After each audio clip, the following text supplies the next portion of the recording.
তামাকে চা স্তরে প্রায় ৮৩% কর দেয়া হলেও অব্যবস্থাপনার কারণেও রাজস্ব হারাচ্ছে সরকার। সকালে রাজধানীতে এক সেমিনারে এ কথা বলেন বেসরকারি গবেষণা সংস্থা power and participation research centre PPRC নির্বাহী চেয়ারম্যান হোসেন জিল্লুর রহমান।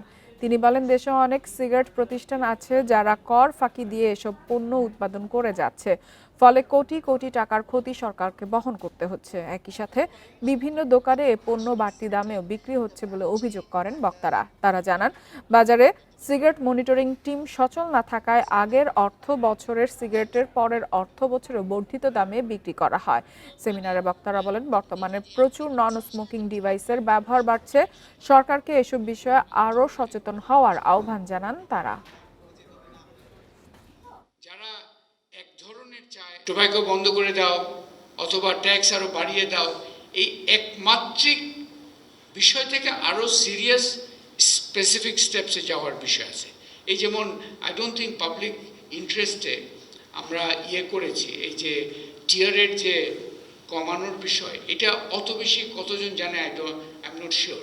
আমরা জেনারেলি লোকে হয়তো জানে যে টোব্যাকো ট্যাক্স বাড়ানো দরকার, এইটা একটা আর্গুমেন্ট হয়তো, বাট